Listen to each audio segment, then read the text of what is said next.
உங்களுக்கு அமைதி உரித்தாக. அன்பார்ந்தவர்களே, 80ஆம் நாளை நாம் எட்டிவிட்டோம். மரியணையின் ஓராண்டில் வீடியோ ஒளி வாசிப்பித்துட்டேன். அதாவது 2வது 40வது நாளை நம்ம இன்றைக்கி கடந்துருக்கோம். நம்ம தோராவை இன்றைக்கி முடிக்க போகிறோம். அதாவது நம்மளுடைய விவிலியத்தினுடைய முதல் 5 புத்தகம்: தொடக்க நூல், விடுதலை பயணம், லேவியர், எண்ணிக்கை, இணைச்சட்டம், கூடவே யோபு முடிச்சிட்டோம். மொத்தம் 6 புக்ஸு. அன்பார்ந்தவர்களை, யோசிச்சு பாருங்களேன். நம்ம ஜனவரி 1ஆம் தேதி ஆரம்பித்தோம். இது வரைக்கும் எவ்வளோ ஒரு கரடு முரடான எதிர் அலைகள் வீசினாலும் நம்ம அதில் கஷ்டப்பட்டு நீந்தி கடவுளுடைய அருளோடையும் நம்மளுடைய விடாமுயற்சியோடையும் 6 புத்தகங்கள் பைபிளில் முக்கியமான அடித்தனங்கள் நம்ம முடிச்சிட்டோம். மக்களே, நம்ம நிறையா இஸ்ரேல் மக்கள் நம்ம அன்பார்ந்தவர்களே கேட்டிருக்கோம். ஆனால் இந்த இஸ்ரேல் மக்கள் யார்? யாக்கோவுடைய பிள்ளைங்க. எங்கேருந்து வந்தாங்க? ஆண்டவர் ஏன் இதெல்லாம் பண்ணிகிட்ருக்காரு? ஏன் இஸ்ரேல் மக்களை தேர்ந்தெடுக்கணும்? நமக்காக, எல்லா உலகத்தில் இருக்க இனத்தவரையும் ஆசீர்வதிக்கணுன்றதுக்காக ஆண்டவருடைய திட்டத்தை, மீட்பின் திட்டத்தை நம்ம கொஞ்சம் கொஞ்சமாக அது நமக்கு ஓப்பன் ஆகிட்டே இருக்கிறத நம்ம பார்த்துக்கிட்டு இருக்கோம். ஸோ பழைய ஏற்பாட்டினுடைய அடித்தளம் நம்ம முடிச்சிட்டோம். இதுக்கு மேலே நம்ம எது படித்தாலும் நமக்கு புரியும். எந்த பேக்ரவுண்டில் ஏன் இப்படி நடக்குது எல்லாமே நம்மளால் புரிஞ்சிக்க முடியும்.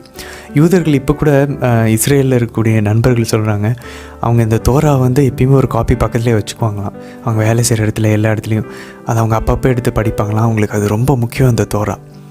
ஸோ ஆண்டவருடைய கட்டளைகள் எல்லாத்தையுமே இப்போ நம்ம என்னன்னு தெரிஞ்சுக்கிட்டோம். அவருடைய ஏதத்தை கொஞ்சம் கொஞ்சமாக நம்ம தெரிஞ்சுக்கிட்டோம். பாருங்கள், மோசே முதல் 40 நாள் போய் 10 கட்டளை வாங்கிட்டு வந்தார். டெபாரிம் வார்த்தைகள் நம்ம பார்த்தோம்னா டெபாரிம்ன்ற எபிரே வார்த்தை. திரும்ப அதை போட்டு உடச்சாரா அந்த பொற்கன்று குட்டிகள் மேலே. திரும்பவும் அதை போய் 40 நாள். ஸோ 40 நாள் முடிச்சுன்னா அவருக்கு அந்த கட்டளைகளுக்கு ஆண்டவர் முழுசாக கொடுத்தாரு. ஸோ நம்மளும் 40 நாட்களை நம்மளுக்கு நிறைய எல்லார் மாதிரி நம்ம இருந்திருக்கலாம். நம்மளுடைய தூக்கத்தை, நம்மளுடைய நேரத்தை, நம்மளுடைய ஆசைகளை, உடலின் இச்சைகளை, உலக தேவைகளை எல்லாத்தையும் தூக்கி போட்டுட்டு நான் ஆண்டவரை நம்புகிறேன்னு சொல்லி ஆண்டவருக்கு டைம் கொடுத்து ஆசையாக நம்ம ஓடி இருந்திருக்கோம். அதனால் உங்கள் எல்லாருக்கும் மிகப்பெரிய எங்களுடைய பாராட்டுகள். அதே போல் பாருங்கள், ஆண்டவர் நம்மளுக்கு என்ன விரும்புகிறார் அப்படின்றதையும் நம்ம கொஞ்சம் கொஞ்சமாக தெரிஞ்சிருக்கோம். ஆல்மோஸ்ட் நமக்கு புரிய ஆரம்பிச்சிருச்சு. ஆண்டவர் வேறு ஒன்றும் விரும்பலை. நம்ம கத்தோலிக்க திருவையினுடைய மறைக்கல்வி தெளிவாக முதல்ல சொல்கிறது இது ஒரே ஒரு விஷயந்தான். ஆண்டவரை தெரிஞ்சுக்கணும், டு நோ த லார்ட். அவரை தெரிஞ்சுக்கிறதுனால அவரை அன்பு செய்ய ஆரம்பிக்கணும், டு லவ் த லார்ட். அவர் அன்பு செய்கிறதனுடைய நிமித்தமாக அவருக்கு ஊழியம் செய்ய ஆரம்பிக்கணும், சேவை செய்ய ஆரம்பிக்கணும். To know the Lord, to love the Lord and to serve the Lord. Simple. இந்த 3 அவரை தெரிந்து கொள்ள வேண்டும், அவரை அன்பு செய்ய வேண்டும், அவரை சேவை செய்ய வேண்டும் முழு இதயத்தோடு. ஆண்டவர் இயேசு நமக்கு சொல்லி தந்த மாதிரி. ஸோ நம்ம அவரை இன்னும் நெருங்கி போய்கொண்டே இருப்போம். மொத்த பைபிள் முடிகிறப்ப பாருங்கள், நம்ம ஆண்டவருடைய முழு மனசு நமக்கு தெரிய ஆரம்பிச்சிடும். அதனால் தொடர்ந்து பயணிக்கலாம். இப்பொழுது நம்ம எல்லாருமே நம்மளை போல் கஷ்டப்பட்டுட்ருக்காங்க. எல்லாருமே அவங்களுடைய சாத்தானுடைய சோதனைகள் இருந்தும், உலகத்தினுடைய தேவைகளுக்கு மத்தியிலும், உடலினுடைய தேவைகளுக்கு மத்தியிலும் கஷ்டப்பட்டு தான் போராடி இந்த பைபிளினுடைய திட்டத்தில் பயணிச்சுட்ருக்கோம் நம்ம எல்லாருமே. அதனால் நம்ம வேறு யாராவது ஒருத்தர், யார் கஷ்டப்பட்டுட்டு இல்லை விட்டுறலாமான்னு யோசிச்சுட்ருப்பாங்க, இல்லை இதை பண்ண முடியலன்னு சொல்லி கஷ்டப்பட்டுருப்பாங்க. அந்த மாதிரி யாருக்கோ ஒருத்தருக்கு, நம்மளுடைய இந்த குடும்பத்தில் நம்ம இந்த திட்டத்தில் இணைஞ்சு பயணிச்சுட்ருக்க யாரோ ஒருத்தருக்கு உதவக்கூடிய வகையில் இந்த ஒரு அருள் இந்த மாதிரி ஜெபிக்கலாம். நம்ம பார்க்குற அத்தனை பேரும் ஜெபிச்சோன்னா ஒருத்தருக்கு ஒருத்தர் மற்றவங்களுடைய ஜெபங்கள் பரிந்துரை ஜெபமாக போய் சேர்ந்துடும். அதனால் எங்களோட இணைந்து ஜெபிப்போம். தொடர்ந்து 365வது நாள் வரைக்கும் நம்ம எல்லாம் ஒன்றா சேர்ந்து பயணிக்கணும். யாரும் நடுவில் மனசு விட்டு போயிடவே கூடாது அப்படின்னு சொல்லிட்டு ஒரு அருள் இந்த மாதிரி ஜெபிக்கலாம். அருள் நிறைந்த அன்னை மரியே வாழ்க, ஆண்டவர் உம்முடனே, பெண்களுக்குள் ஆசை பெற்றவர் நீரே அம்மா. உம்முடைய திருவயிற்றின் கனியாகி இயேசு கிறிஸ்துவும் ஆசை பெற்றவரே அம்மா. புனித அன்னை மரியே, இறைவனின் தாயே, பாவிகளாயிருக்கிற எங்களுக்காக இப்பொழுதும் எங்கள் இறப்பின் வேலையிலும் வேண்டிக் கொள்ளும் அம்மா. ஆமேன். நன்றி அம்மா, நன்றி ஆண்டவரே. தொடர்ந்து பயணிக்க அருள் தாங்க அப்பா. புனித பவுல் கூறுவது போல், நான் என்னுடைய ஓட்டத்தை ஓடி முடித்து விட்டேன். விண்ணகத்துக்கு நான் இனிமேல் சந்தோஷமாக போவேன். நம்ம சாத்தா நம்ம நிறைய நேரங்களில் சோதிப்பான், மனசோர்வு அடைய செய்வான். ஆனால் புனித பவுல் கூறுவது போல் நம்ம அந்த ஓட்டத்தை ஓடிக்கொண்டே இருக்கணும். 365வது நாளை தொடுற வரைக்கும் மொத்த விண்ணகமும் நம்மளை பார்த்து கொண்டு இருக்கிறது. மாதா நம்மளை பார்த்துக்கிட்டு இருக்காங்க நம்பிக்கையோட. புனிதர்கள் எல்லாருமே திரண்டு வரும் மேகங்களைப் போல் நம்ம சூழ்ந்திருக்கிறாங்க. வானதூதர்களோட மூர் இறைவன், அவரை நம்ம தோக்கடிக்க மாட்டோம்னு நம்ம மேல் நம்பிக்கையோடு காத்துக்கிட்டு இருக்காங்க. அதனால் தைரியமாக பயணிப்போம். சாத்தான் எவ்வளவு கண்ணிகளை வச்சாலும் ஆச்சரிய காந்தரா புனித லோயல் அன்னாசியார் கூறுவது போல் அதை எதிர்த்து நம்ம போரிடணும். அவன் வைக்கிற ஒரே கண்ணி அப்புறம் பார்த்துக்கலாம், இது வேண்டாம், இந்த 2 வார்த்தைகளும் சாதாரண வந்து வருது. அதனால் ஒரு டைமை ஃபிக்ஸ் பண்ணுவோம். அந்த டைம் வந்துருச்சுன்னா அது பைபிள் டைமுன்னு நம்ம உடனடியே எல்லா வேலையும் நிறுத்திட்டு அந்த டைமுக்கு வரதுக்கு முயற்சிப்போம். சரி, இன்றைக்கி நம்ம எண்ணிக்கையில் கடைசி 2 அதிகாரங்கள் 35ஆம் அதிகாரமும் 36ஆம் அதிகாரமும் வாசிக்க போகிறோம். நேற்று இஸ்ரேலினுடைய அந்த வாக்களிக்கப்படக்கூடிய கானான் தேசத்தினுடைய அந்த எல்லைகளுடைய பெயர்களெல்லாம் பார்த்தோம். ஸோ இது நமக்கு நன்றாக என்ன சொல்லி தருதுன்னா, இது ஏதோ ஒரு கட்டுக்கதை இல்லை, இப்போவும் இருக்குது அந்த இடங்கள். நீங்கள் சும்மா கூகுளில் அந்த இடம்லாம் சர்ச் பண்ணி பாருங்கள். இன்று இருக்கக்கூடிய இஸ்ரேல், பாலஸ்தீனம், லெபனான், சிரியா, ஜோர்டன், யோர்தான், இந்த 5 நாடுகளை சேர்ந்த இடம்தான் அந்த கானான் தேசம் ஆண்டவர் வாக்களித்தது. ஸோ இது வந்து வரலாற்றில் நடந்த ஒரு நிகழ்வு. அதில் ஆண்டவர் இடைப்பட்டிருக்கிறார். அதை பற்றி நம்ம வாசிச்சுட்டு இருக்கோம். ஸோ 35ஆவது அதிகாரத்தில் இன்றைக்கி நம்ம லேவியர்களுக்கான அந்த நாடுனுடைய அந்த எல்லை பகுதிகளை ஆண்டவர் நிர்ணயிக்கிறத பார்ப்போம். லேவியர்களுக்கு எந்த இடமும் கிடையாது. 48 அந்த டவுன்ஸ், அந்த இடங்கள், நகரங்களை கொடுக்க சொல்கிறார் ஆண்டவர். ஸோ அதை நம்ம இன்றைக்கி வாசிப்போம். ஏற்கனவே நம்ம இது எண்ணிக்கை 18 நம்ம பார்த்துருப்போம். அதனுடைய விரிவாக்கத்தை நம்ம இன்றைக்கி பார்க்க போகிறோம். அதே போல் நம்ம ஏற்கனவே விடுதலை பயணம் 21ஆம் அதிகாரத்துலேயும் இந்த அகதிகள் போய் இருக்கக்கூடிய அந்த ஒரு அரவணைச்சு யாராச்சும் தப்பு செஞ்சுட்டாங்க, கொலை பண்ணிட்டாங்க அப்படின்னா அவங்க அங்கே போய் தஞ்சம் புகக்கூடிய ஒரு நகரத்தை ஆண்டவர் ஏற்படுத்த சொல்லுவார். அது விடுதலை பயணத்தில் நம்ம வாசித்தோம். அதனுடைய முழு விவரத்தையும் இன்றைக்கி 35ஆம் அதிகாரத்தில் நம்ம வாசிக்க போகிறோம். கூடவே இன்றைக்கி 36ஆம் அதிகாரத்தில் மனம் முடித்த பெண்களுக்கான உரிமை சொத்து எப்படி கொடுக்கணும், பகிர்ந்து கொடுக்கணும், சொத்தை பகிர்ந்து கொடுக்கணும் அப்படின்றத பற்றி இன்றைக்கி நம்ம வாசிக்க போகிறோம். இணைச்சட்டம் 34ஆம் அதிகாரம், அதுதான் கடைசியாக மோசே எல்லா சட்டங்களையும் கொடுத்துட்டு அவர் போய் இறந்து போகிறத நம்ம இன்றைக்கி பார்ப்போம். மோவாபு சமவெளியில் திருச்சட்டம், இணைச்சட்டங்கள்லாம் கொடுத்துட்டு அவர் இறந்து போகிறத இன்றைக்கி நம்ம வாசிக்க போகிறோம். கூடவே திருப்பாடல் 121 ரொம்ப ஃபேமஸான நிறைய ஜெபங்கள் அதில் இருக்குது. நம்ம எல்லாருமே கேள்விப்பட்டிருக்கக்கூடிய ஜெபங்கள் அதில் இருக்குது. அதுக்கு சம்மந்தப்பட்ட ஒரு அழகான வருகை பாடல் நம்ம நிறையா கத்தோலிக்க கோயில்களில் நம்ம பாடுவோம். ஆண்டவர் துணை இருப்பார், ஆபத்து அணுகாது. அந்த பாடலினுடைய லிங்க்கையும் இந்த வீடியோட டிஸ்கிரிப்ஷனில் கொடுத்துருக்குறோம். அதையும் பார்க்க முடிஞ்ச அளவு முயற்சி செய்வோம். சரி, இன்றைய தினத்திற்கான வீடியோக்குள்ளே நம்ம ஜெபத்தோடு இணையலாம்.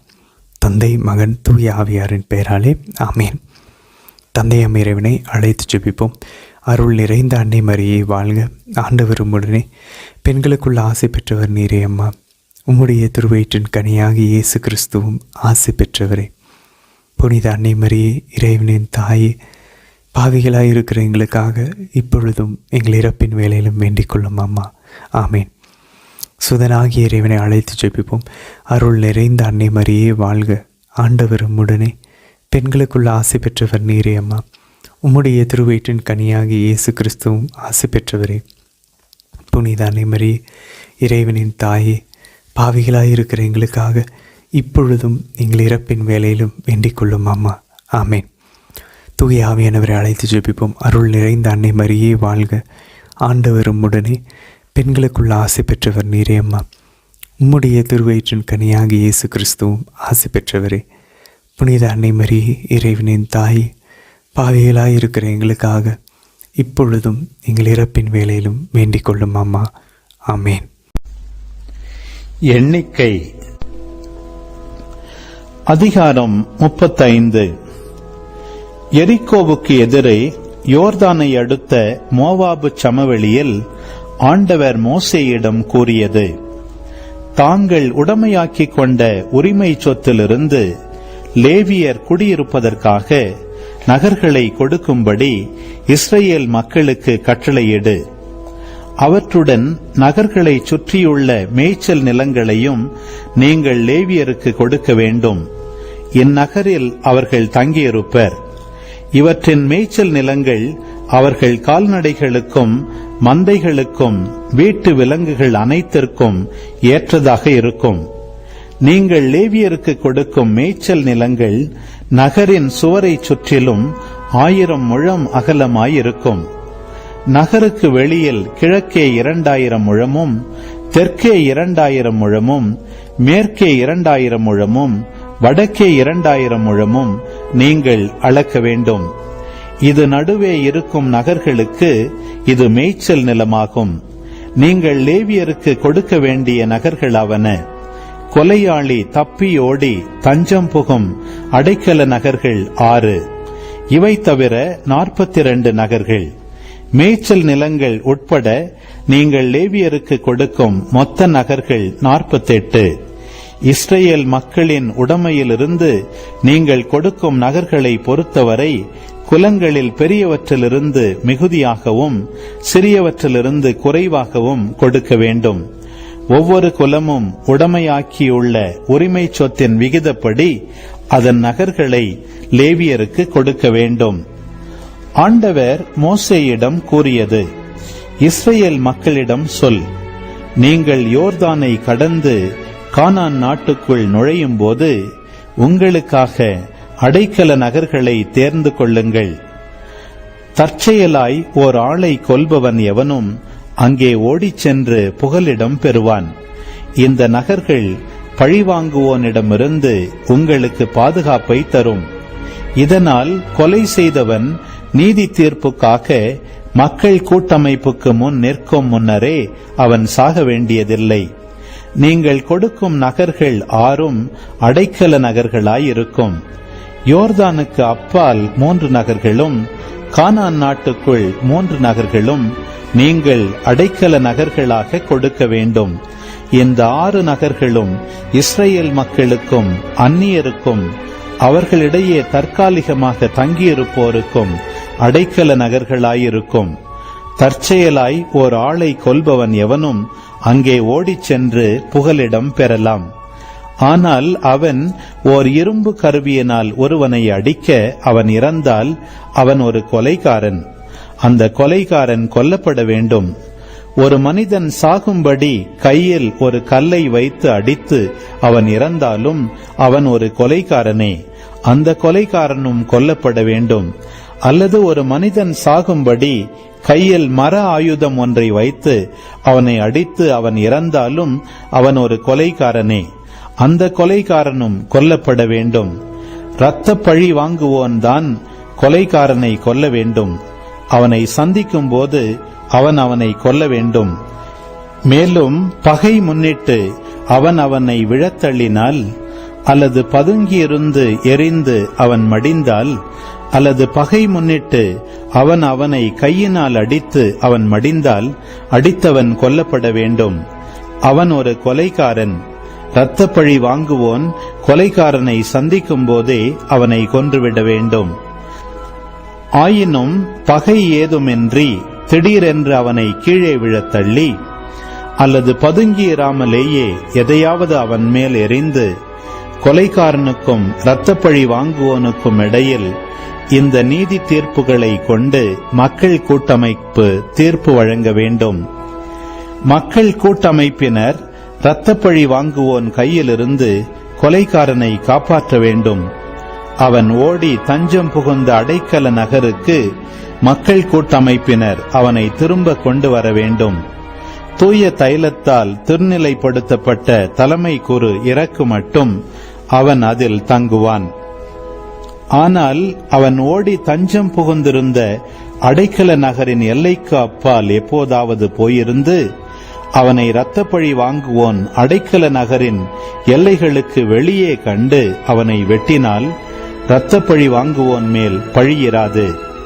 ஏனெனில் அவன் தன் தலைமை கூறு இறக்கும் வரை தன் அடைக்கல நகரில்தான் தங்கியிருக்க வேண்டும். தலைமை கூறு இறந்த பின்னர் தான் அந்த கொலைகாரன் தனக்குரிய நாட்டுக்கு திரும்பிச் செல்லலாம். என்றும் எங்கும் உங்களுக்கு இதுவே நீதி நியமம். எவனாவது இன்னொருவனை கொன்றால் சாட்சிகளின் வாக்குமூலம் முன்னிட்டு கொலைகாரன் கொல்லப்பட வேண்டும். ஆனால் ஒரே சாட்சியின் கூற்றை வைத்து ஒருவனும் கொல்லப்படக்கூடாது.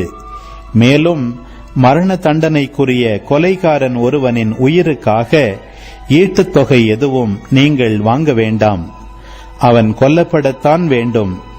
அடைக்கல நகருக்குள் ஓடி தஞ்சம் புகுந்துவிட்டு தலைமை குரு இறக்கும் முன் தனக்குரிய நாட்டில் குடியிருக்கும்படி ஒருவன் திரும்பிச் சென்றால் அவனிடமிருந்து ஈட்டுத் தொகை எதுவும் நீங்கள் வாங்க வேண்டாம். நீங்கள் வாழும் நாட்டை தீட்டுப்படுத்தாதீர்கள். இரத்தம் நாட்டை தீட்டுப்படுத்தும். நாட்டுக்காக அதில் சிந்தப்பட்ட இரத்தத்திற்காக அதனை சிந்தினவனின் இரத்தமே ஈடு செய்ய முடியும். நீங்கள் வாழும் நாட்டை நீங்கள் கரைப்படுத்தவே கூடாது. நான் அதன் நடுவில் வாழ்கிறேன். நானே இஸ்ரேல் மக்கள் நடுவில் வாழும் ஆண்டவர். எண்ணிக்கை அதிகாரம் 36. யோசேப்பு புதல்வரை சார்ந்த குடும்பங்களில் மனாசே மகனான மாக்கியரின் புதல்வனான கிளையாதின் மைந்தரது குடும்பத்தை சார்ந்த மூதாதையர் வீடுகளின் தலைவர்கள் மோசேயிடமும் இஸ்ரேல் மக்களின் மூதாதையர் வீட்டு தலைவர்களாகிய பெரியோர்களிடமும் சென்றனர். அவர்கள் கூறியது, இஸ்ரேல் மக்களின் உரிமை சொத்துக்காக நாட்டை திருவுளச்சீட்டு முறையில் கொடுக்கும்படி ஆண்டவர் எம் தலைவராகிய உமக்கு கட்டளையிட்டார். எம் சகோதரன் செலோபுகாதின் உரிமை சொத்தை அவர் புதல்வியருக்கு கொடுக்கும்படியும் ஆண்டவரால் உமக்கு கட்டளையிடப்பட்டது. ஆனால் இஸ்ரேல் மக்களின் வேறு குலங்களின் புதல்வர்களை அவர்கள் மனம் புரிந்தால் அவர்களின் உரிமை சொத்து எங்கள் மூதாதையர் உரிமை சொத்திலிருந்து எடுக்கப்பட்டு அவர்களுக்கு சொந்தமான குலத்தின் உரிமை சொத்துடன் சேர்க்கப்பட்டுவிடும். இவ்வாறு திருவுளச்சீட்டால் எங்களுக்கு கிடைத்த உரிமை சொத்து குறைய நேரிடும். அத்துடன் இஸ்ரேல் மக்களுக்கு மீட்பின் ஆண்டு வரும்போது அவர்கள் உரிமை சொத்து அவர்களுக்குரிய குலத்தின் உரிமை சொத்துடன் சேர்க்கப்படும். இவ்வாறு அவர்களின் உரிமை சொத்து எங்கள் மூதாதையரின் உரிமை சொத்திலிருந்து குறைய நேரிடும். மோசே ஆண்டவரின் வார்த்தைப்படி மக்களுக்கு கட்டளையிட்டு கூறியது. யோசேப்பு புதல்வரின் குலம் கூறுவது சரியே. செலோபுகாதின் புதல்வியரை குறித்து ஆண்டவர் கட்டளையிடுவது இதுவே. தாங்கள் விரும்பியோரை அவர்கள் மணமுடிக்கட்டும். ஆனால் தங்கள் தந்தையின் குல குடும்பத்திற்குள் மட்டுமே அவர்கள் மணமுடிக்க வேண்டும். இஸ்ரேல் மக்களின் உரிமை சொத்து ஒரு குலத்திலிருந்து இன்னொன்றுக்கு மாற்றப்படக்கூடாது. இஸ்ரேல் மக்களில் ஒவ்வொருவரும் தங்கள் மூதாதையர் குல உரிமை சொத்தையே பற்றி கொண்டிருக்க வேண்டும். இஸ்ரேல் மக்களில் எந்த ஒரு குலத்திலும் உரிமை சொத்தில் உடைமை கொண்ட ஒவ்வொரு பெண்ணும் தன் தந்தையின் குலத்தில் உள்ள குடும்பம் ஒன்றிலேயே மனைவி ஆவாள். இதனால் இஸ்ரேல் மக்களில் ஒவ்வொருவரும் தங்கள் மூதாதையர் உரிமை சொத்தில் உடைமை கொண்டிருப்பர். எனவே ஒரு குலத்திலிருந்து இன்னொன்றுக்கு எந்த உரிமை சொத்தும் மாற்றப்படக்கூடாது. இஸ்ரேல் மக்களின் குலங்கள் ஒவ்வொன்றும் தன் உரிமை சொத்தையே பற்றி கொண்டிருக்க வேண்டும். ஆண்டவர் மோசேக்கு கட்டளையிட்டபடியே செலோபுகாதின் புதல்வியர் செய்தனர். செலோபுகாதின் புதல்வியரான மக்லா, திர்சா, ஒக்லா, மில்கா, நோவா ஆகியோர் தங்கள் தந்தையாரின் சகோதரர் புதல்வரையே மணந்தனர். அவர்கள் யோசேப்பின் மகனான மனாசேயின் புதல்வர் குடும்பங்களில் மணம் புரிந்தனர். எனவே அவர்களின் உரிமை சொத்து அவர்கள் தந்தையர் குல குடும்பத்திற்கே சொந்தமாயிருந்தது. எரிகோவுக்கு எதிரே யோர்தானை அடுத்துள்ள மோவாபு சமவெளியில் இஸ்ரேல் மக்களுக்கு மோசே வழியாக ஆண்டவர் விதித்த கட்டளைகளும் நீதி சட்டங்களும் இவையே. இணைச்சட்டம் அதிகாரம் 34. அதன்பின் மோசே மோவாபு சமவெளியிலிருந்து எரிகோவுக்கு கிழக்கே நெபோ மலையில் உள்ள பிஸ்காவின் உச்சிக்கு ஏறிச் சென்றார். ஆண்டவர் அவருக்கு தான் வரையில் உள்ள கிளையாது நாடு முழுவதையும் காட்டினார். மேலும் நப்தலி முழுவதையும், எப்ராயிம் நிலப்பகுதியையும், மனாசே நிலப்பகுதியையும் யூதாவின் நிலப்பகுதி முழுவதையும் மேற்கே மத்திய தரைக்கடல் வரையிலும் காட்டினார். மற்றும் நெகேபையும் பேரீச்சை மாநகராகிய எரிக்கோ முதல் சோவார் வரையிலும் உள்ள நிலப்பரப்பையும் காட்டினார். அப்போது ஆண்டவர் மோசேக்கு உரைத்தது, நான் உன் வழிமரபினருக்கு கொடுப்பேன் என்று ஆபிரகாம், ஈசாக்கு, யாக்கோபு ஆகியோருக்கு ஆணையிட்டு கூறிய நிலம் இதுவே. உன் கண்களால் நீ அதை பார்க்கும்படி செய்துவிட்டேன். ஆனால் நீ அங்கு போக மாட்டாய். எனவே ஆண்டவர் கூறியபடியே அவர் தம் ஊழியர் மோசே மோவாபு நாட்டில் இறந்தார். மோவாபு நாட்டில் பெத்பகோருக்கு எதிரே உள்ள பள்ளத்தாக்கில் அவர் அவரை அடக்கம் செய்தார். ஆனால் இன்று வரை எந்த மனிதருக்கும் அவரது கல்லறை இருக்கும் இடம் தெரியாது. மோசே இறக்கும்போது அவருக்கு வயது 120. அவரது கண்கள் மங்கினதும் இல்லை, அவரது வலிமை குறைந்ததும் இல்லை.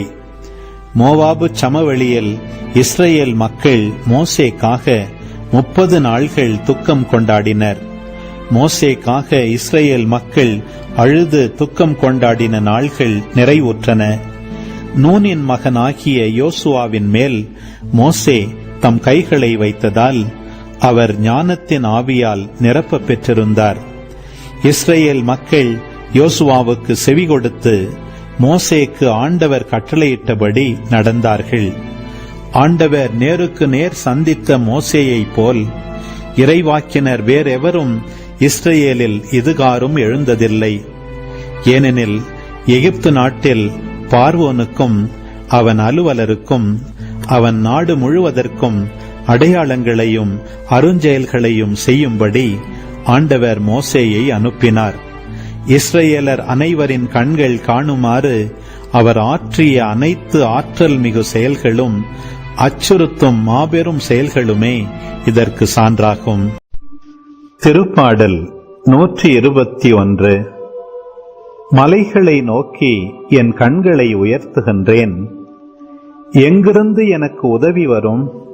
விண்ணையும் மண்ணையும் உண்டாக்கிய ஆண்டவரிடமிருந்தே எனக்கு உதவி வரும். அவரும் கால் இடராதபடி பார்த்துக் கொள்வார். உம்மை காக்கும் அவர் உறங்கிவிட மாட்டார். இதோ இஸ்ரேலை காக்கின்றவர் கண்ணயர்வதும் இல்லை, உறங்குவதும் இல்லை. ஆண்டவரே உம்மை காக்கின்றார். அவர் உம் வலப்பக்கத்தில் உள்ளார். அவரே உமக்கு நிழலாவார். பகலில் கதிரவன் உம்மை தாக்காது, இரவில் நிலாவும் உம்மை தீண்டாது. ஆண்டவர் உம்மை எல்லா தீமையினின்றும் பாதுகாப்பார். அவர் உம் உயிரை காத்திடுவார். நீர் போகும்போதும் உள்ளே வரும்போதும் இப்போதும் எப்போதும் ஆண்டவர் உம்மை காத்தருள்வார். ஆமேன். ஆண்டவரே, இந்த 80ஆம் நாளுக்காக, இந்த இறைவார்த்தைகளுக்காக நன்றி செலுத்துகிறோம் அப்பா. ஆண்டவரே, ஒரு வழியாக இவ்வளவோ கஷ்டங்களுக்கு மத்தியிலையும் உங்களுடைய இறை வார்த்தை மேலே இருக்கக்கூடிய ஆசையினால், உங்கள் மேலே இருக்கக்கூடிய தீராத ஆர்வத்தினால நாங்கள் 80 நாள் பயணிச்சிருக்கோம். ஆண்டவரே, உங்களுடைய துணை இல்லைன்னா, அம்மா உங்களுடைய பாதுகாப்பும் உற்சாகமும் இல்லைன்னா இவ்வளோ தூரம் வந்திருக்க மாட்டோம்மா. எங்களை விட்டுறாதீங்க. இன்றைக்கி திருப்பாடல் நீங்கள் சொல்கிறீங்களே, இஸ்ரேலினுடைய ஆண்டவர் கண் அயர்வதும் இல்லை, அவர் உங்களை விட்டு விலகுவதும் இல்லை. எங்களை விட்டு விலகிறாதீங்க அப்பா. நீங்கள் எங்களிருந்து உங்களுடைய முகத்தை மறைத்து கொள்ளாதீங்க. தொடர்ந்து 365வது நாளை காண எங்களுக்கு அந்த பாக்கியத்தை தந்துடலும் அப்பா. இந்த குடும்பத்தில் இருக்க ஒருத்தர் கூட விட்டு போயிடக்கூடாது. நாங்கள் எல்லாம் ஒன்றாக சேர்ந்து இந்த முழு விழித்தையும் நாங்கள் தெரிஞ்சுக்கணும். உங்களுடைய இதயத்தை முழுசாக நாங்கள் தெரிஞ்சுக்கணும். எதுக்கு? அப்போ தான் எங்களுடைய முழு இதயத்தை உங்களுக்கு தர முடியும் ஆண்டவரே. நீங்கள் விரும்பதை போல் ஒரு தகன பலியாக நாங்கள் அதை உங்களுக்கு படைக்க முடியும் அப்பா. அம்மா, இந்த 80 நாட்கள் எங்களோட பயணித்ததுக்காக நன்றி அம்மா. முழு தோராவையும் நாங்கள் படித்து முடிச்சிட்டோம். இனி அது எங்களுடைய சிந்தைக்குள்ளே போகட்டும். எங்களுடைய கண்கள், எங்களுடைய வார்த்தைகள், எங்களுடைய இதயம், எங்களுடைய கைகள், எங்களுடைய கால்கள் எல்லாவற்றையும் அது பண்படுத்தட்டும். ஆண்டவருக்கு பிடிச்ச மாதிரி அவருக்கு ஏற்புடைய சிந்தனை, சொல், செயல், பார்வைகள் மாறட்டும் அம்மா. அதுக்காக பரிந்து பேசுங்கம்மா. தந்தை, மகன், தூய ஆவியாரின் பெயராலே ஆமேன். அன்பார்ந்தவர்களே, மீண்டும் ஒரு முறை உங்கள் எல்லோருக்கும் எங்களுடைய பாராட்டுகள். தொடர்ந்து பயணிப்போம், விட்டுறவே வேண்டாம். நல்லது ஒரு ஓட்டத்தை ஓடி முடிப்போம். இது வரைக்கும் நம்மளை கூட்டிகிட்டு வந்திருக்காருன்னா இனிமேலும் கூட்டிகிட்டு வருவார். சாத்தானுக்கு இடம் கொடுக்காமல் இருக்க முயற்சிப்போம். எந்த ஒரு எதிர்மறையான எண்ணங்களுக்கும் இடம் கொடுக்காமல் இருக்க முயற்சிப்போம். சரி, இன்றைய விளக்க உரை ரொம்ப ரொம்ப சுருக்கம் தான். இன்றைக்கி 35ஆம் அதிகாரத்தில் 34ஆம் வசனத்தில் பாருங்கள், ஆண்டவர் சொல்கிறார், நீங்கள் வாழும் நாட்டை நீங்கள் கரைப்படுத்தவே கூடாது. ஆதாம் அவள் பாவம் செஞ்சப்பையும் கூட பாருங்கள், உங்கள் பொருட்டு நிலம் சபிக்கப்பட்டதுன்றார் ஆண்டவர்.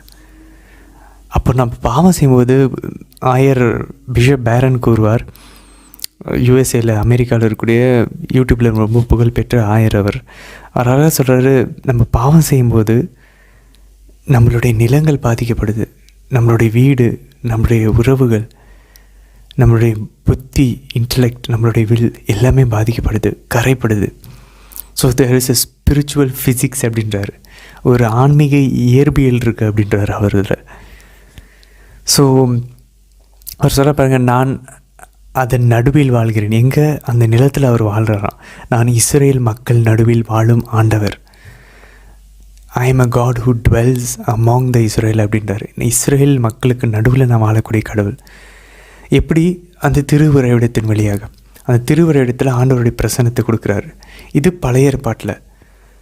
ஆனால் புதிய ஏற்பாட்டில் நம்ம தலையில் எப்போ தந்தை, மகன், தூய ஆவியானவரின் பெயரால் நான் உன்னை கழுவுகிறேன் அப்படின்னு சொல்லி ஒரு குருவானவர் அந்த குழந்தையோட தலையில் தண்ணி ஊற்றுறாரோ, அப்போது திருவுறைவிடத்தில் வாழக்கூடிய ஆண்டவர், விண்ணகத்தில் இருக்கக்கூடிய ஆண்டவர், மூவர் இறைவன் இறங்கி வந்து நம்மளுடைய உடலிலும் ஆன்மாவிலும் வாழ்கிறார். இதுதான் நம்ம 1 கொரிந்தியர் 3ஆம் அதிகாரம் 16-17 வசனங்களை வாசிக்கிறோம். நீங்கள் கடவுளுடைய கோவில் என்றும் கடவுளின் ஆவியார் உங்களில் குடியிருக்கிறார் என்றும் உங்களுக்கு தெரியாதா? ஒருவர் கடவுளின் கோவிலை அழித்தால் கடவுள் அவரை அழித்து விடுவார். எப்படி சொல்லுது பாருங்கள் பைபிள். அதான் அவர் சொல்கிறார், நீங்கள் பாவம் செஞ்சு நிலத்தை கரைப்படுத்தாதீங்க, ஏன்னா நான் அந்த நிலத்தில் வாழ்கிறேன். ஸோ அவர் என்ன, அதே தான் நம்ம புதிய ஏற்பாட்டில் வச்சுக்கிறோம். ஒருவர் கடவுளின் கோவிலை அழித்தால் கடவுள் அவரை அழித்து விடுவார், ஏனெனில் கடவுளின் கோவில் தூயது, நீங்களே அக்கோவில். எவ்வளோ பவர்ஃபுல்லான வார்த்தைகள் பாருங்கள். நம்மளை என்னைக்காவது நம்ம கோயிலாக பார்த்துருக்கோமா? நம்ம தோரா முடிச்சிட்டோம், அந்த உள்ளே இருக்க கட்டளைகள் எல்லாம் நம்மளை சொல்ல வேண்டியது என்னென்னா, நீ ஒரு கடவுளுடைய கோயிலாக வாழு. அவ்வளோ. இப்போ நம்ம கோயிலில் போய் ஏதாவது நம்ம அழுக்கு பண்ணுவோமா? கண்டிப்பாக இல்லைல்ல. ஏன்னா நமக்கு தெரியும், ஐயோ இது கடவுள் வாழ்கிற இடம், இங்கே போய் நான் எப்படி கெட்ட வார்த்தை பேசுவேன், இங்கே போய் நான் எப்படி அழுக்கு பண்ணுவேன். ஃபிசிக்கலாகவும் சரி, உடல் ரீதியாகவும் சரி, இல்லை ஆன்மீக விஷயத்துலையும் சரி, கோயிலுக்குள்ளே எல்லாம் கரெக்டாக இருப்போம். அப்போது நம்மளுடைய உடலும் கோயிலுன்றார். அப்போது நம்மளுடைய உடலில் இருக்கக்கூடிய உள்ளம், ஒவ்வொரு உறுப்புகள், எவ்வளோ ஒரு சீரியஸான விஷயம் பாருங்களேன். நீங்களே அக்கோவில் அப்படின்றார்.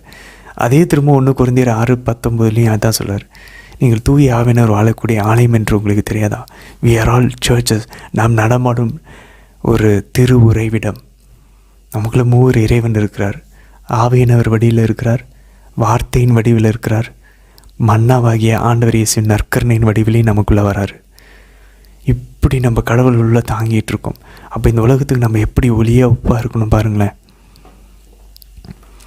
இப்படி தான் வாழ ஒவ்வொரு கிறிஸ்தவர்களும் அழைக்கப்படுறோம். இப்படி ஒவ்வொரு கேத்தலிக்கும் வாழ ஆரம்பிச்சிட்டோம் அப்படின்னா எல்லாருமே கத்தோலிக்க திருச்சபைகள் வந்துடுவாங்க, நாத்திகர்கள் வந்துடுவாங்க, பிரிந்து போன சகோதரர்கள் வந்துடுவாங்க.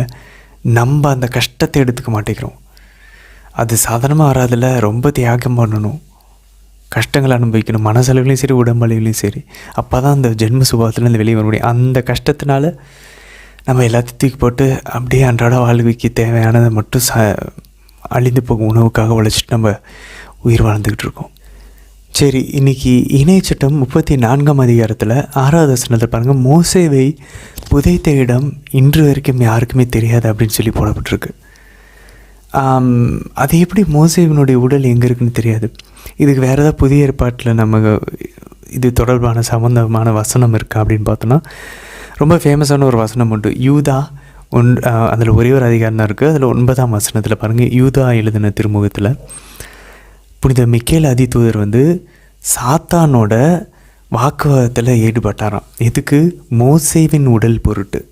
மோசேவின் உடலை பொருட்டு சாத்தானிடம் புரிந்த மிக்கேல் ஆதித்தூதர் வந்து வாக்குவாதத்தில் ஈடுபட்டாராம். ஸோ திருச்சபை என்ன சொல்லுது மோசையோட உடலை பற்றி அப்படின்னா, திருச்சபை இதை பற்றி எதுவுமே தெளிவாக ஒரு ஸ்டாண்ட் எடுக்கலை, ஒரு கற்பனையை கொடுக்கல, ஒரு போதனையை கொடுக்கல. ஆனால் நமக்கு நன்றாக தெரியும், ஆண்டவர் இயேசு அவர் உருமாற்றம் அடைஞ்ச போது எலியாவும் மோசேவும் தோன்றினார்கள். அந்த 3 பேர்த்தில் 2 பேருக்கு உடம்பு இருந்துச்சு. அவங்களுடைய ஆடைகள் எல்லாம் அந்தளவுக்கு பிரகாசமாக ஒளிர்ந்தது நம்ம வாசிக்கிறோம். அப்போது மோசேவுக்கு ஒரு வேளை உடலை ஆண்டவர் எடுத்துகிட்டு போயிருந்துருக்கலாமா விண்ணகத்திற்கு, தெரியல. ஆனால் அவரோட உடல் இப்போ வரைக்கும் யாருமே காணோம். எலியா நமக்கு தெரியும் விண்ணகத்துக்கு எடுத்துக்கொள்ளப்பட்டவர், ஸோ அவருக்கு உடல் இருக்குது. அதே மாதிரி ஆண்டவர் இயேசுவும் உடலோடு தான் இருந்தார். அப்போ அவர் இங்கே உலகத்தில் தான் இருந்தார். ஸோ சாவுக்கு முன்னாடி, அவருடைய பாடுகளுக்கு முன்னாடி தான் இந்த உருமாற்றம் நிகழ்வு நடக்குது. ஸோ மோசே ஒரு வேளை அவரோட உடல் எடுத்துக்கொள்ளப்பட்டதா, ஆனால் அவருடைய ஆன்மா விண்ணகத்தில் இருக்காது நமக்கு தெரியும். ஏன்னா அவர் ஆண்டவரோடு உறவாடி கொண்டு இருக்கிறார்.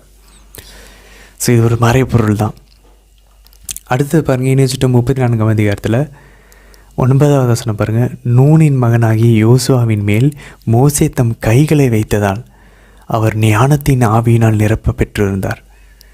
இதே தான் ஒவ்வொரு குருத்துவ திரு அருள் பொழிவப்பையும் ஆயர் குருக்கள் மேலே தலையில் கைகளை வைத்து அந்த அதிகாரத்தை பரிமாற்றம் செய்கிறார். எந்த அதிகாரம்? ஆண்டவர் இயேசு அப்போஸ்தலர்களுக்கு 2000 வருஷம் முன்னாடி கொடுத்த அதே அதிகாரம். அது மட்டும் இல்லாமல் புதிய ஏற்பாட்டில் வாசிக்கிறோம், புனித பவுல் அப்போஸ்தலர்கள் கைகளை வைக்கும்போது ஆவியானவர் இறங்குகிறார். இங்கே எப்படி மோசேவிடம் ஞானத்தின் ஆவி வந்து யோசுவாக்கு போச்சோ அதே போல் பவுலும் புனித பேதுரும் குறிப்பாக கைகளை வைக்கும்போது ஆவியானவர் இறங்குகிறார். ஸோ ஒவ்வொரு முறை நம்ம ஒரு ஃபாதர்கிட்ட பிளெஸிங் வாங்கும்போது, ஒரு சிஸ்டர்கிட்ட பிளெஸிங் வாங்கும்போது, அப்பா அம்மா நம்ம தலையில் கை வச்சு ப்ரே பண்ணும்போது ஆசீர்வாதங்கள் நமக்கு கிடைக்கிறது, ஆவியானவரோட நிரப்புதல் நமக்கு கிடைக்கிறது. அதனால் முடிஞ்ச அளவுக்கு அப்பா அம்மாக்கள் இதை கேட்டுட்டு இருந்தோன்னா நம்ம பிள்ளைங்க மேலே தலையில் கை வச்சு ஜெபிக்கக்கூடிய, ஏன்னா நான் கடவுள் நமக்கு அந்த அதிகாரத்தை கொடுத்துருக்கிறார் அப்பா அம்மாவுக்கு. ஸோ பிள்ளைங்க மேலே அதிகாரம் உண்டு. தலையில் கை வச்சு அவங்கள டெய்லி ப்ரே பண்ணி அனுப்பி பாருங்கள், கோயிலுக்கு அனுப்பி பாருங்கள், ஸ்கூலுக்கு. பவர்ஃபுல்லாக இருக்கும். சரி, இன்றைக்கி திருப்பாடல் 121ஆம் அதிகாரத்துக்கு போவோம். நம்ம பாருங்கள், ஃபாதர்ஸ் யாராவது வந்து நம்மளுடைய வீடு மந்திரிக்க வந்தாங்கன்னா, இல்லை ஏதாவது படங்கள் சுரூபங்கள் நம்ம எடுத்துகிட்டு போய் மந்திரிக்க சொல்லி சொன்னோன்னா நம்ம இந்த ஜெபத்தை தான் சொல்லுவோம். ஞாபகம் இருக்கா? இன்றைக்கி திருப்பாடல் பாருங்கள். என் கண்களை உயர்த்துகிறேன், எங்கிருந்து எனக்கு உதவி வரும்? விண்ணையும் மண்ணையும் உண்டாக்கிய ஆண்டவரிடமிருந்தே எனக்கு உதவி வரும். இதுதான் ஃபாதர் சொல்லுவார். ஆண்டவர் பேரால் நமக்கு உதவி உண்டு. நம்ம உடனே என்ன சொல்லுவோம்? அவரே விண்ணையும் மண்ணையும் உண்டாக்கியவர். எவ்வளோ அழகாக பாருங்களேன். நம்மளுடைய ஜெபங்கள் எல்லாமே பைபிளிலிருந்து எடுக்கப்பட்ட ஜெபங்கள் தான். அது மட்டும் இல்லை பாருங்கள், உம்மை காக்கும் அவர் உறங்கிவிட மாட்டார். எவ்வளோ ஒரு ஆறுதலான வார்த்தை பாருங்கள். உம்மை காக்கும் அவர் உறங்கிவிட மாட்டார். இதோ இஸ்ரேலை காக்கின்றவர் கண் அயறுவதும் இல்லை உறங்குவதும் இல்லை. ரொம்ப ஃபேமஸான வசனம், நம்ம கேட்டிருப்போம். அது இங்கே தான் இருக்குது, திருப்பாடல் 121. அப்போ பாருங்க, இஸ்ரேலுக்கும் நமக்கும் ஒன்று தான். இஸ்ரேலை காக்கிறவர் கண் அயரவே மாட்டாராம். கண்ணு அப்படியே சிமிட்டு கூட மாட்டாராம். அவர் உறங்கவும் மாட்டாராம். நம்மளை தான் பார்த்துக்கிட்டே இருப்பாராம். ஆண்டவரே உம்மை காக்கின்றார், அவரும் வலப்பக்கத்தில் உள்ளார். நம்ம ரைட் சைடு ஆண்டவர் நிற்கிற மாதிரி யோசிச்சுப்போமே. அவரே உமக்கு நிழலாய் ஆவார். நீர் போகும்போதும் உள்ளே வரும்போதும் இப்போதும் எப்போதும் ஆண்டவர் உம்மை காத்தருள்வார்.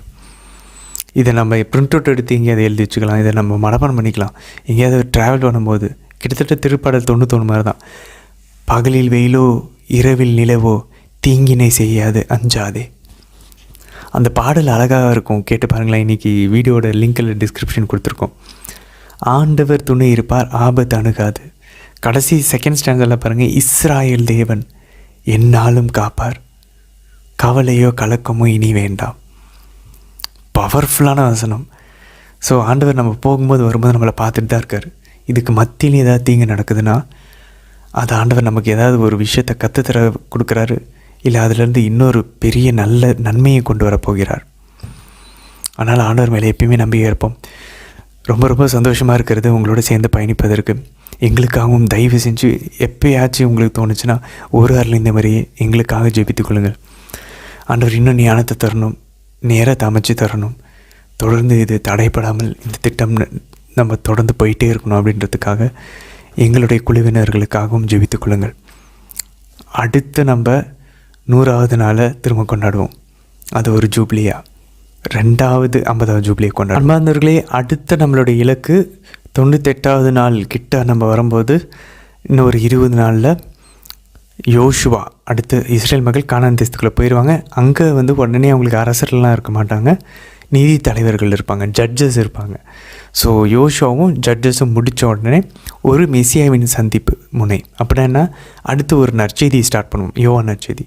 ஸோ இன்னும் 20 நாளில் முக்கியமாக இஸ்ரேல் மக்கள் கானான் தேசம் போய் அங்கே நீதி தலைவர்கள்லாம் வந்துடுவாங்க. அதுக்கப்புறம் 1 சாமுவேல்லையும் ஒரு 6 அதிகாரம் நம்ம வாசிப்போம். ஸோ ஆல்மோஸ்ட் ஒரு பாயிண்ட் வரும்போது எப்போ மெஸ்ஸியாவை பற்றி நமக்கு ஒரு முழு புரிதல் வருமோ அப்போ மெஸ்ஸியாவின் சந்திப்பு முனைய ஆரம்பிக்கும்.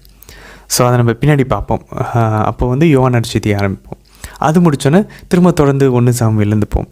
ஸோ நமக்கு எங்கேயுமே அந்த கதை துண்டிப்பாகாமல் வந்துக்கிட்டே இருக்கும். தொடர்ந்து பயணிக்கலாம் அன்பார்ந்தவர்களே. உற்சாகத்தோட ஒரு புத்துணர்வு பெற்று நம்ம அடுத்த கட்டத்துக்குள்ளே நகர்வோம். முக்கியமான ஒரு அடித்தளம் போட்டாச்சு, தோறா முடிஞ்சிருச்சு. இனி அடுத்த வரலாற்று புத்தகங்களுக்குள்ளே நம்ம போக போகிறோம். தொடர்ந்து பயணிக்கலாம். நாளை தினத்திற்கான வீடியோவில் நம்ம சந்திக்கலாம். மகிழ்ச்சியோடு திரும்பி வாருங்கள். ஆமேன்.